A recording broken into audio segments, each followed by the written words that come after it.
For weeks, school officials have been studying this disassembled helicopter engine. It was used for a test on a new fuel made up of 50% ethanol and 50% methanol.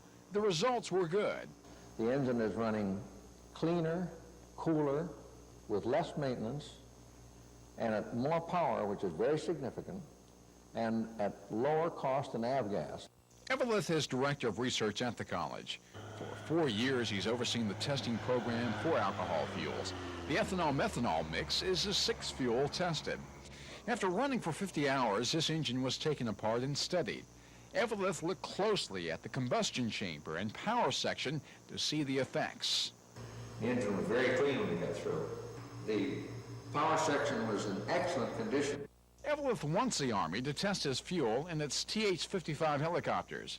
He says a big advantage for the military is the low cost of the mix and the ease of making it. Ethanol comes from wheat, soybean, corn, grain, and sugar cane. And so it's renewable. In other words, it's a crop that the farmers grow. Methanol, on the other hand, comes from coal and wood, and there's plenty of that in Alabama. Cal Calloway, WSFA TV News, Ozark. Dr. Wayne Teague and his attorney, Charles Cootie, admitted a settlement had been reached in a lawsuit contesting the state's teacher competency test. But Teague denies the agreement was withheld from the public, and he says the Attorney General's claims are false. Anyone can accuse the State Board of Education or Alabama's chief state school officer of breaching a so-called clandestine agreement on these issues. Such a charge not only a low blow, it is totally inaccurate and assuredly politically motivated. The agreement first calls for the board to pay $500,000 to be divided between 800 plaintiffs. It would grant teaching certificates to 650 blacks who failed part or all of the competency test. And it calls for a racially unbiased test to be developed within 3 years. We believe that this is a small price to pay for maintaining our testing program, and it is a small price to pay to allow us to continue to keep incompetent teachers out of the classrooms. Had we tried the case in Judge Thompson's course and lost, we could have lost our entire testing program and as much as $4 million in damages. He says that only a small portion of the 650 prospective teachers will actually be placed in the classroom, and these are borderline cases. But the entire agreement was put on hold today by the State Board of Education. Terry Stanton has that story.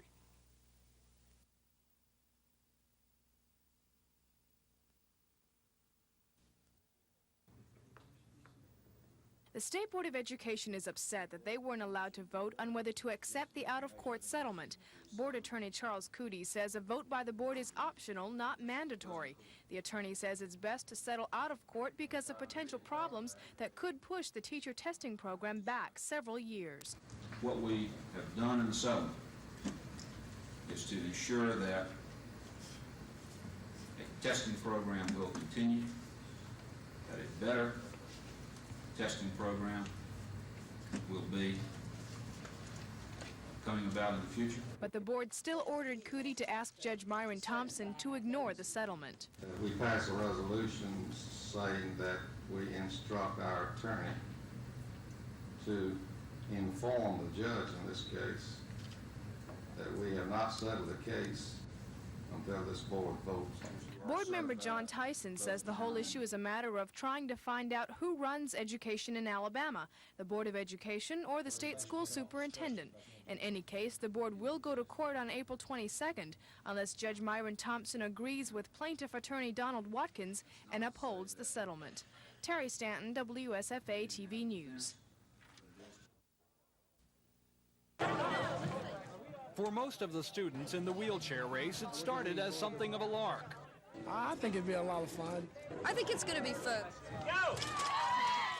But from the word go, it quickly became clear that this was no ordinary competition. I'm going to be dead when this is over with. The wheelchair race brings average students face to face with barriers that handicapped people must deal with every day. Simple tasks like getting a cold drink or riding an elevator suddenly become difficult, if not impossible. It's a lot harder than I thought. I'm just glad I wore shorts. And even where provisions have been made for wheelchair users, they often proved inadequate. Ramps were sometimes so steep the competitors couldn't get up them without help. While all of this will certainly change the way these students view people with handicaps, it could also have some practical effects. Some of the places that we've been to so far, it's been pretty hard to get around. By getting campus leaders involved, organizers hope they can bring the school's barriers to the attention of everyone. That, in turn, could produce even more improvements around here, and ultimately that could make the school's handicapped students the real winners. Tom Foreman, WSFA TV News at Auburn University.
Also, House Bill 918, Federal Report Committee on Local Legislation Number 1, Local Legislation Number 2. Thank you, Representative Walston Hester, but hold your applause until I can tell you a little bit about this gentleman, because this is a very exceptional moment. Neither you or I would know a court decision. Well, sir, but around the career ladder. And if career ladder does not become law, then this act will be null and void. But Maryland, others, committing Walston Hester of Franklin County, Alabama. Whereas Walston Hester of Franklin County, Alabama served with distinction in the Alabama legislature from 1980. Enrolled in 2-year colleges, and in excess of 50,000 Alabamians now enjoy an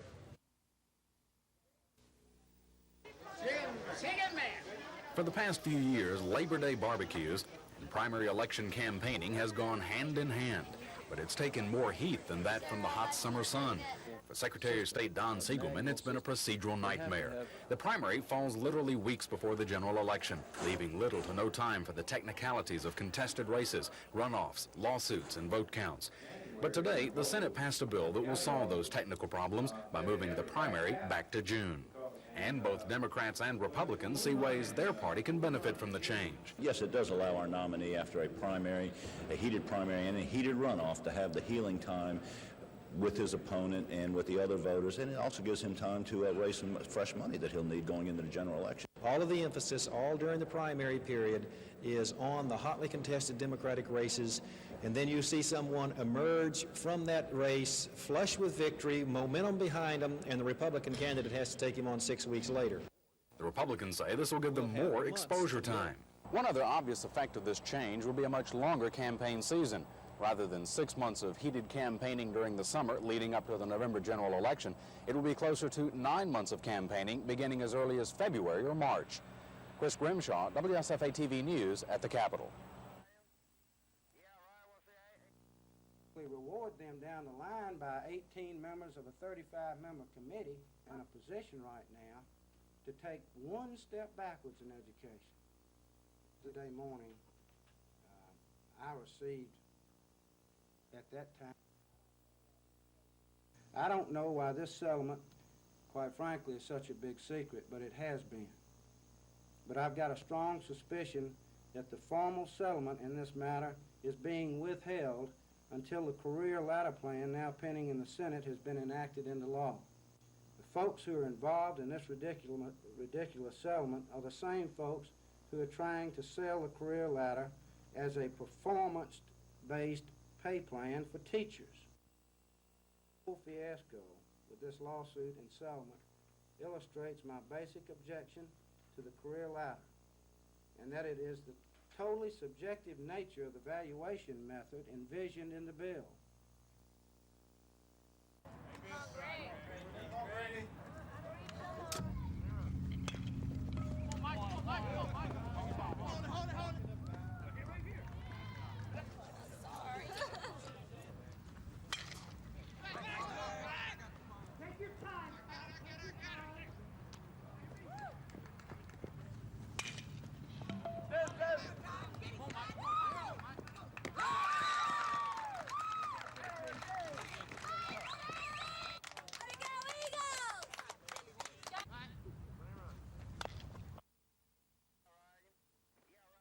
You know, we're not running a circus or a zoo.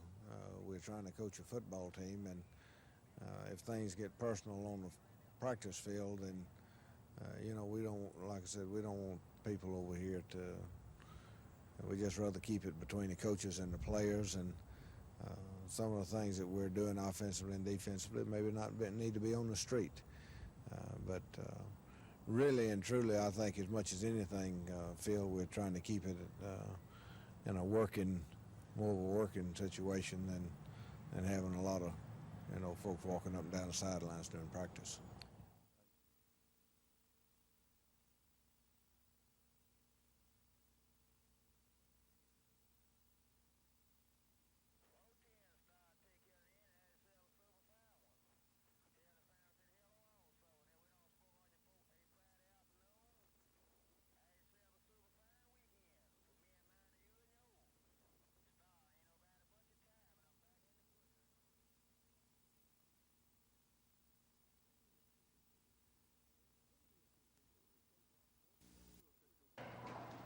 Revenue officials say the state lost more than $200 million to tax fraud until last year. They say slack enforcement and lenient or non-existent laws were the cause. Revenue Commissioner Jim White says the clock is running out on Alabamians who file fraudulent returns. And we're doing it in order to determine how many taxpayers are actually complying with the tax law. Now, in this program, there will be tax returns will be selected at random. Every single taxpayer in the state of Alabama has an equal chance of having his tax return selected for audit. Now, when that tax return is selected, our examiner will complete a 7-page work program that will analyze every single item on those returns that are selected. Commissioner White says he expects the new compliance project to cause a drastic decrease in the estimated $200 million lost each year by the state to tax fraud. This is Norman Lumpkin, WSFA TV News reporting.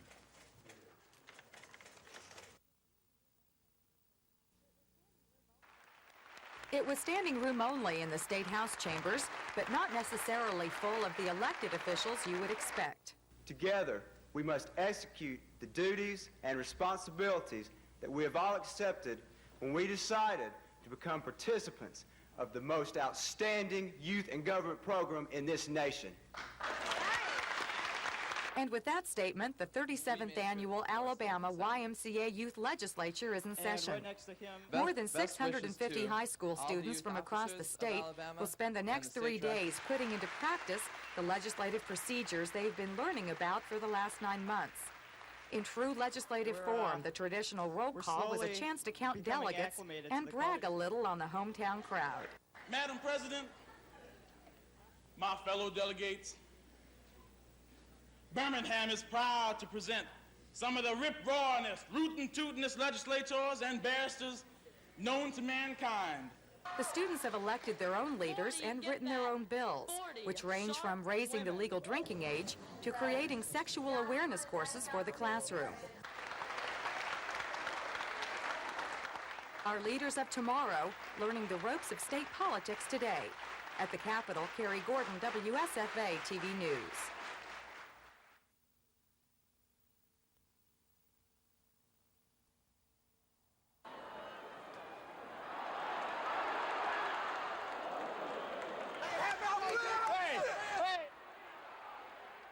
Well, I'm concerned that we lost some great players to start with, but the thing that concerns you is the fact that, you know, we've got some guys hurt, and we're counting on some sophomores and freshmen to play and be winners.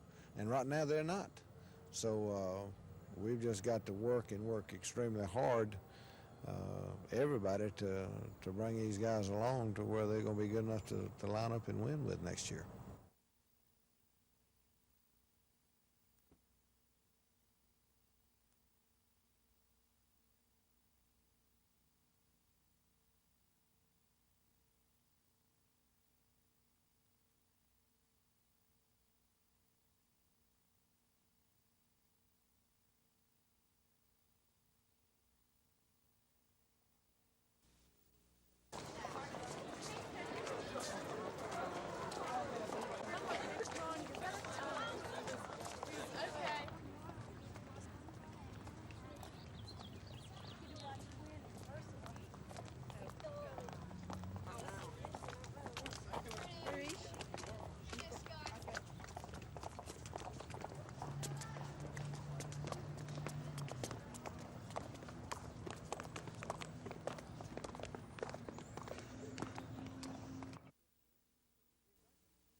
The indictment accuses the corporation of failing to install safeguards to prevent the scalding of the 77-year-old patient last January. Both pretrial hearings will address that charge, and action on shutting the facility down is still underway. Terry Travis is the assistant district attorney assigned to the case. We have had a status conference before Judge Price. He has set some pretrial motion dates. There has been no trial date set as of this point in time. We have had communications with the Attorney General's Office, the Department of Public Health, Bureau of Licensure and Certification, and the Medicaid agency in our efforts to assist them in the closing of the facility. We have three objectives in this prosecution. First and foremost is the prosecution of the party or parties that we feel in the Montgomery County Grand Jury feel are responsible for Ms. Feeling's death. Second, to convey a message to BLC and other regulatory agencies that we will assist in any way that we can in the monitoring of nursing homes. And three, to assist in any way that we can in the revocation of license or decertification of Medicaid Medicare funds when neglect or fraud is found. This is Norman Lumpkin, WSFA TV News reporting.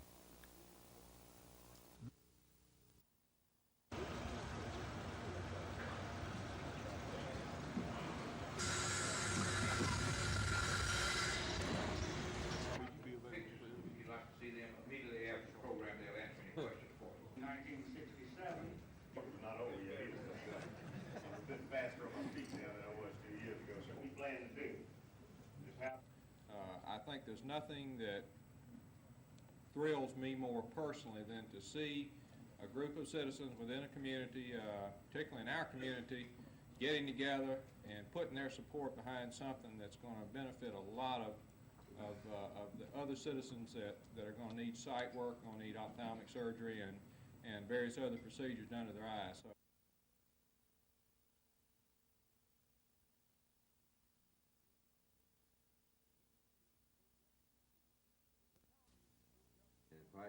the town meeting drew dozens of people, citizens who came to talk about a wide range of subjects. But the most frequent topic was money. There were questions about the unemployment picture. Unemployment in general, the picture is getting better, and it's better in the 2nd district than it is most other congressional districts in the state.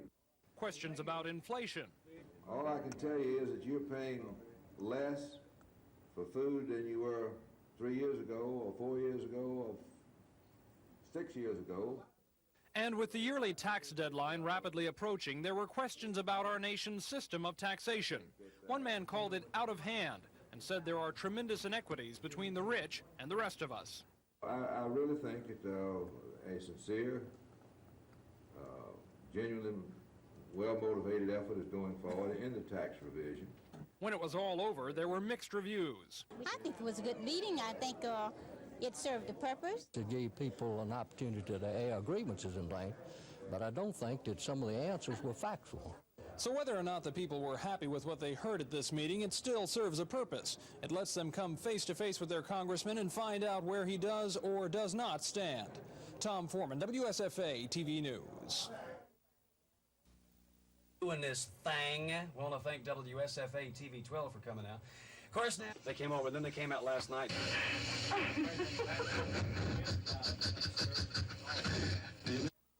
I have been offered another job.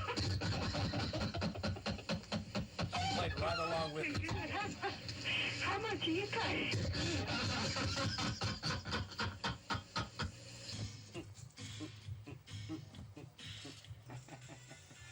Carl, I appreciate y'all calling. Have a good day. Bye-bye. A friend of mine, Carl Stephen. Yes, sir, buddy. Here is that message.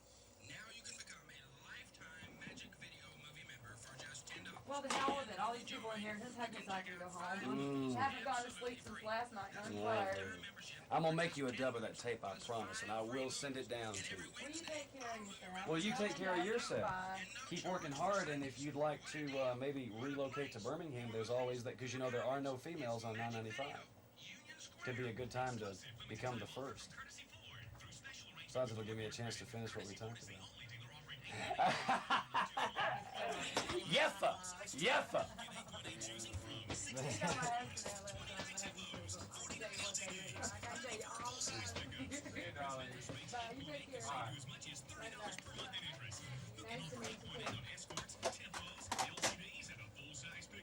Courtesy Ford Can, downtown and Eastern Bypass. Brakes may affect final unit call. Authorities have been investigating the death of Mary Freeman for more than a month. The 91-year-old woman lived at this Dothan rest home. She died March 10th at a Dothan hospital after suffering burns over 80% of her body.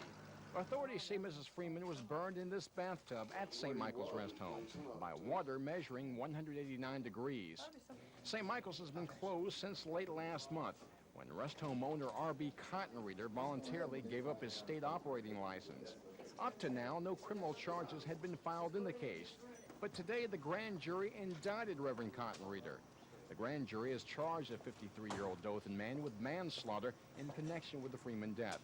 Also indicted on a charge of manslaughter was 52-year-old Georgia Thomas. The Dothan woman was the attendant on duty at the time of the incident. Both Cottonreader and Thomas are being held in the Houston County Jail under $5,000 bond each. Cal Calloway, WSFA TV News, Dothan.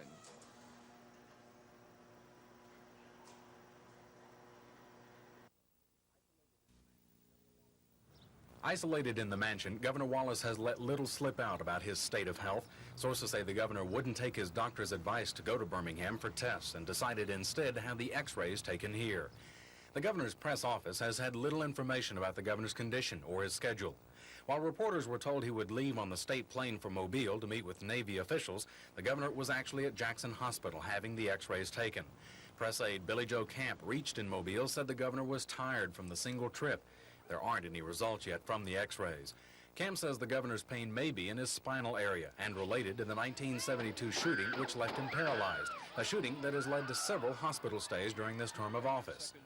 Wallace's first hospital stay came just months after his inauguration. A colon infection put the governor in Montgomery's Jackson Hospital for 7 days. Less than 2 weeks later, the governor was back in Jackson Hospital for 5 days, being treated for a reaction to some of the drugs he takes. Less than a week later, a combination of drug reactions and a phenomenon common to paraplegics known as phantom pains brought Governor Wallace to Birmingham's University of Alabama Medical Center for a 7-day stay. 6 months later, paramedics were called to the governor's mansion to treat Wallace for a mild reaction to his blood pressure medication. Then, later that month, a urinary tract infection hospitalized the governor in Birmingham for nearly 2 weeks. He's had 2 urinary tract infection flare-ups since then, but both were treated at the governor's mansion. While officials continue to play down the severity of this latest bout with pain, the governor's political health is taking a beating. With each health problem, more and more questions come up about the wisdom of Governor Wallace considering a run for a 5th term of office next year. Chris Grimshaw, WSFA TV News at the governor's mansion.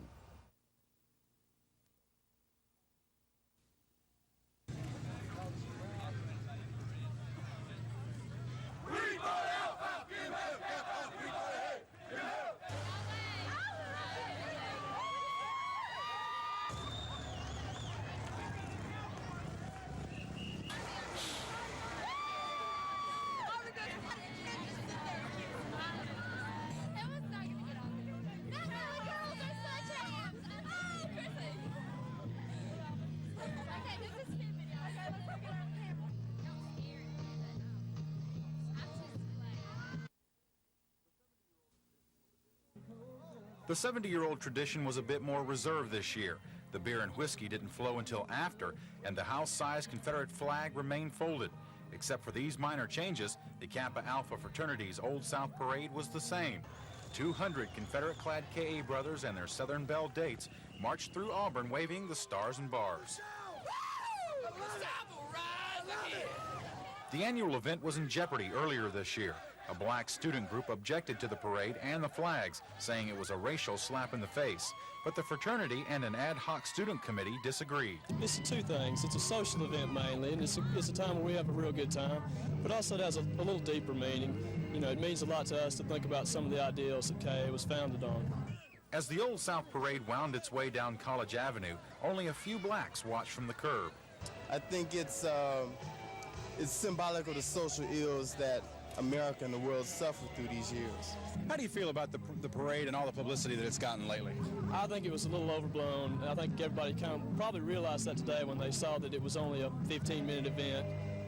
The KA brothers say the parade is only a tradition, a way to have fun, blow off steam, and enjoy everyone's company. Dean Argo, WSFA TV News, Auburn.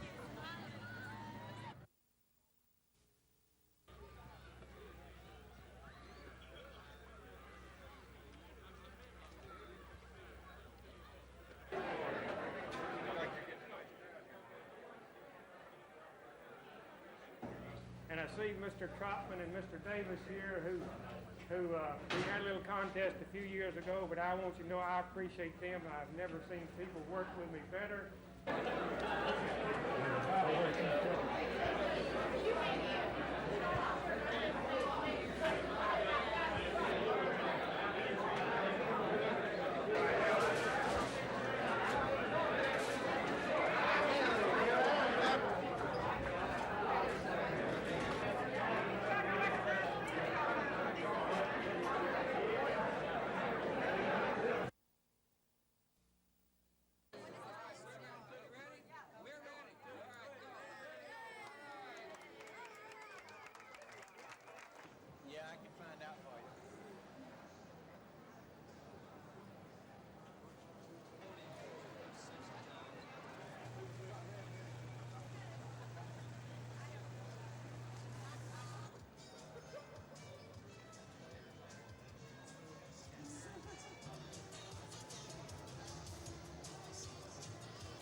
They enjoy it, and an example here, the three counties involved, Dallas, Wilcox, and Lowndes County, they are rural areas, as much of Alabama is, and there's not a whole lot going on in those counties. There's not any YMCAs or recreation departments to speak of, and so Special Olympics is really something the kids can look forward to. They enjoy what they're doing, and I think it builds self-confidence and helps them in the classroom and doing other things away from the classroom.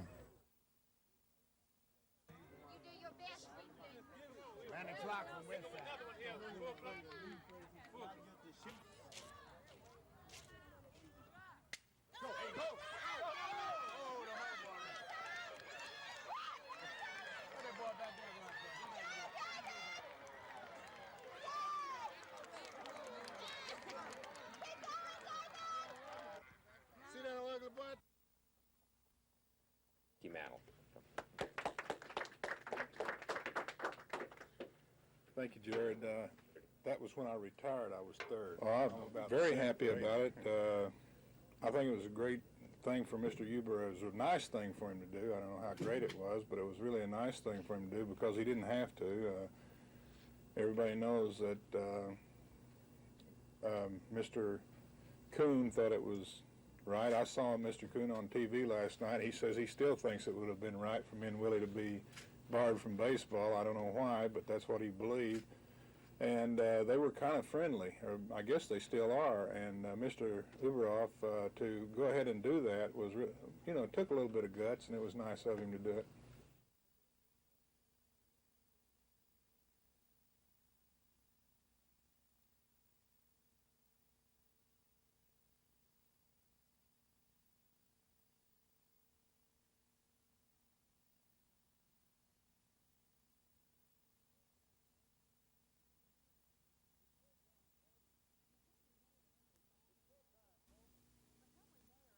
It's showtime, folks. Montgomery Mayor Emery Falmer has been awful excited for the past few weeks, and finally the moment is here. Show Business 85 is open, a 3-day extravaganza at the Montgomery Civic Center, where area businesses are displaying their wares in one giant showcase. Whether you're out to buy a condominium or a home computer, Showbiz 85 is something to see. The exhibition is the brainchild of the Montgomery Area Chamber of Commerce. The Chamber organized the show to promote area businesses that otherwise might not get this kind of exposure. And since we can put a show together for them as a nonprofit organization and not be concerned about making money, but just putting on a really good show, then we hope that they will get tremendous exposure that in some cases the smaller business could not afford to get otherwise. McCarty says sometimes the public doesn't know about new technology available through local merchants. The open display is a chance to show off. Chamber officials say Showbiz 85 is the first of its kind in Central Alabama history, with more than 250 local businesses, plus some $20,000 in free merchandise giveaways. And if you think a first annual show is too early to start a tradition, think again. Chamber officials are already making plans for what else? Show Business 86. At the Montgomery Civic Center, Carrie Gordon, WSFA TV News.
Been put on the priority list now.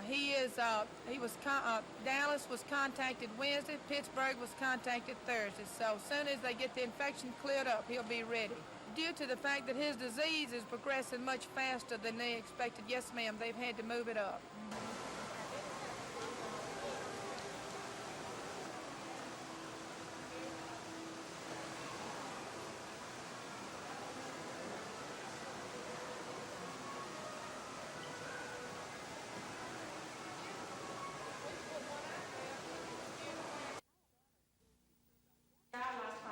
Alabama's school teachers are definitely getting a lot of attention these days, from teacher certification tests to a proposed career ladder plan. State officials definitely have teachers on their mind. Recent across-the-board pay raises have boosted the state salary ranking, But Alabama still falls behind most of the other 50 states when it comes to paying our teachers. If you talk to teachers, you'll find that they're concerned about a lot of things: incompetency, self-improvement, and attracting quality coworkers. But the bottom line is always there. If you want good teachers, you're going to have to pay. Even on their own time, teachers are making an effort to become better teachers. Professional workshops like this one, sponsored by the Alabama Education Association, attract educators from across the state. Yet even as teachers strive to educate themselves, AEA officials recognize state education has other needs. One of the problems now is getting our smarter students into education.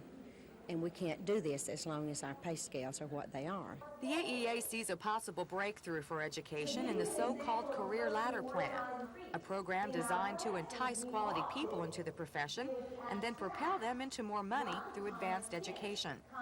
The proposed plan is causing quite a ruckus in the state, and even teachers seem divided. Well, I kind of have mixed feelings about it. Sometimes I can see something good, and then I can see some problems.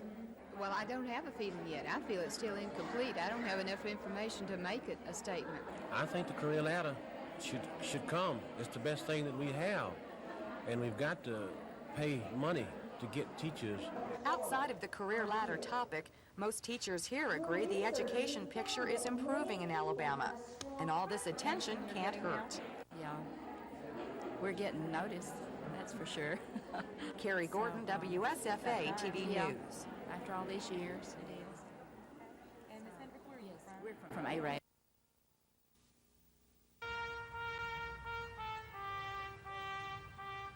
Chairman, 1985 overall homecoming chairman.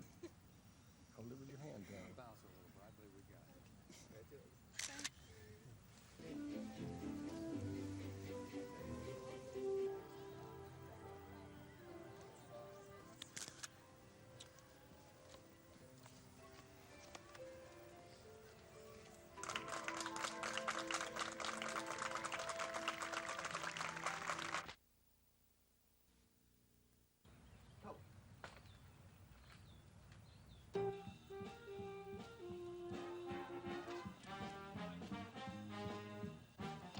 Sometimes we forget really what the Veterans and the Veterans Administration is all about.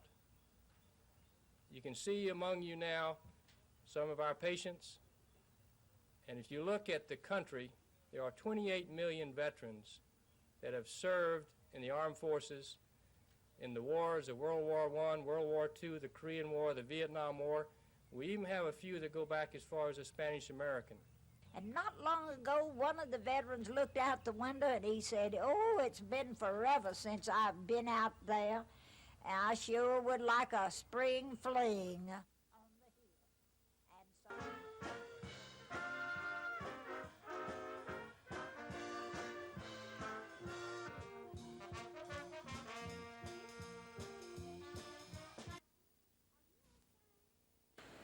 Kathy, are you okay? You've been so quiet lately. Puppet shows. They're normally just for fun, but this one has a message. It teaches children and adults about child abuse and how to prevent it. The puppet show is just one of the ways the Sunshine Center and the Junior League of Montgomery is bringing child abuse to the forefront. There are over 24,000 cases of child abuse in the state of Alabama alone, and it's a growing problem. The Junior League is having a plant sale also. All the proceeds go toward programs like the Sunshine Center's puppet show. And with the assistance of the Montgomery Police Department, they're fingerprinting kids, giving parents a permanent record for identification. This will help if somebody takes her or runs off with her or something, then we will be able to trace her down easier. Or, heaven forbid, if something happened to her, they would be able to identify her. I think it is a super idea because so many times these unfortunate accidents happen. They're also providing parents child abuse prevention tips. For example, never leave your child alone in the car or public place. Choose a family emergency code word and tell your child never to go with anyone who doesn't know that word. Teach your child it's okay to say no to unwanted touching and believe what your child says. The fingerprints and the puppet show are free, and during this Child Abuse Prevention Month, the Junior League and Sunshine Center hope they can do just that, prevent child abuse. Terry Stanton, WSFA TV News.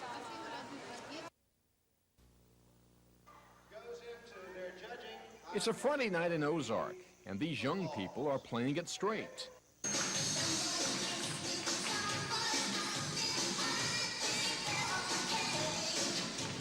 This is the Straight Shake, Dale Kelty's version of putting on the hits.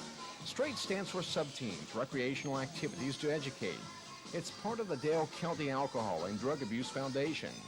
We have a twofold purpose. Number one, to have fun, to provide activities that are fun for children in the 4th through the 8th grades, and also at the same time to help them learn about alcohol and drug abuse, to provide some good education for them so that they can make some good choices in their future about their health.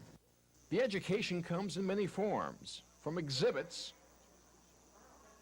to seeing a drug-sniffing dog from Fort Rucker in action. These young people are in grades 4 through 8. They say they're not only having a good time with Straight, they're also learning a lot. It can keep me on a straight line. Well, it teaches us not to take drugs, and you just learn a lot about drug abuse. It keeps me from hanging around with teenagers that say, here, try this and try that. It keeps me something to do so I won't hang around people that take drugs. And while Straight is the idea of Dale County leaders, they would like to see other counties follow their lead. Cal Calloway, WSFA TV News, Ozark.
How effective we can be when we all come together. If there's anything I can do for you, please let me know. But what we want you to do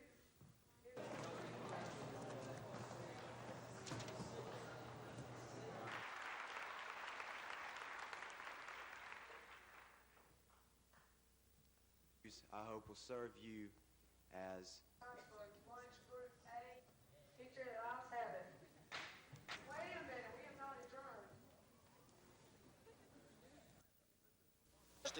We'll start in the 5th inning at Atlanta. This is Claudell Washington of the Braves with a shot to the gap in left center field off Padres starter Mark Thurman. Chris Chambliss, who had singled earlier, scored. Glenn Hubbard, who had walked earlier, scored. Game was tied at 2. But back came the National League champions. Top of the 8th, this is Terry Kennedy's first home run of the year. They led by 1. Then, after a single, this is Kevin McReynolds with his first home run of the year. Padres led after 7.5, 5-2. Back came the Braves, bottom of the 9th. Man on board for Bob Horner, his first home run in 11 months. The Braves were within 1. A Gerald Perry single tied it at 5. Bottom of the 10th with a man on board. Dale Murphy with his 3rd home run in 3 games. Braves win it 7-5. Andy Lascano for NBC News.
Roger Patterson says he's never been in Nicaragua, but the Nicaraguan government claims the American was killed in March of this year, along with 10 anti-Sandinistan rebels.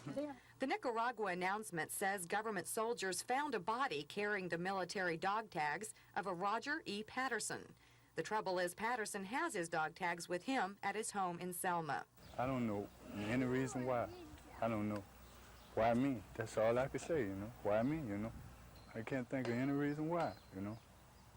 That my dog tags would be in Nicaragua. Patterson did serve time in Honduras during his 5 years with the Army, helping to build a military airstrip. But that was in 1983. He's been out of the service since last November. And here it is, it pops up, I'm dead, you know. You know, Roger Patterson, you know, 419-96-7523, you know.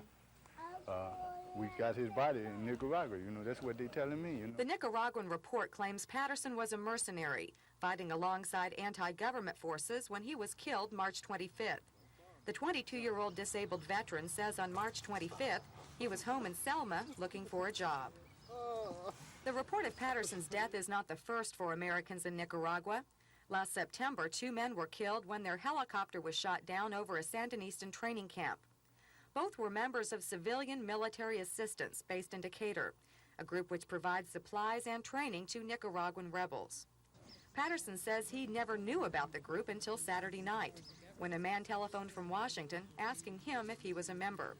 Patterson's wife Pamela remembers the phone call upset him. You know, a lot of things jump to the conclusion, you know, but not he is no member of no Nazi group, but the group in Decatur, you know. The Nicaraguan report has raised a lot of questions. If Roger Patterson is alive and well in Selma, who was using his identity? Was the incident a setup or an innocent misunderstanding? Well, when it comes to answering those questions, Patterson says he's just as confused as everyone else. In Selma, Carrie Gordon, WSFA TV News.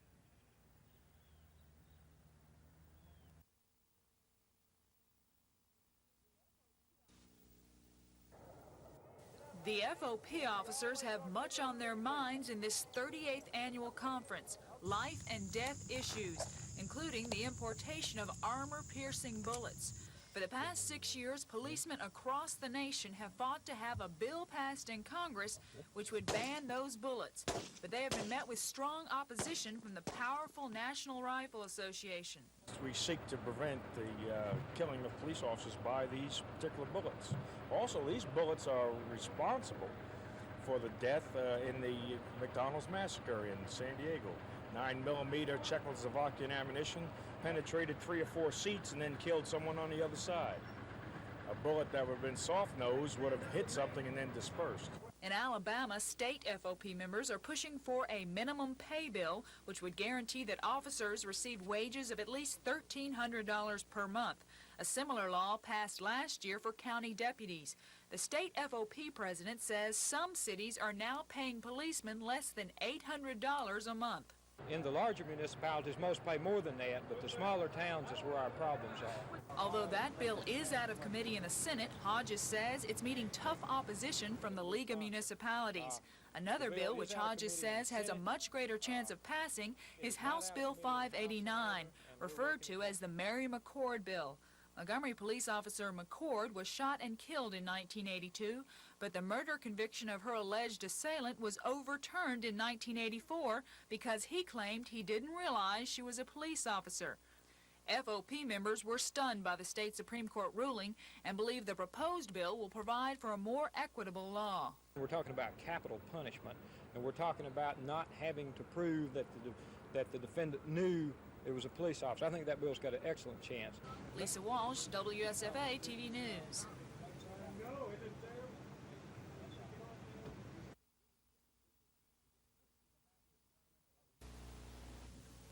This was a Masters tournament of many great shots. This was Tom Watson. On the second hole, for a birdie, Watson would finish 5 shots behind the winners. Bernard Langer, during the early part of the day, was not considered to be the man to watch. For example, he got this birdie on 12. He was 2 shots back. No one knew at the time the end of the day would belong to that man from West Germany. The leader was Curtis Strange.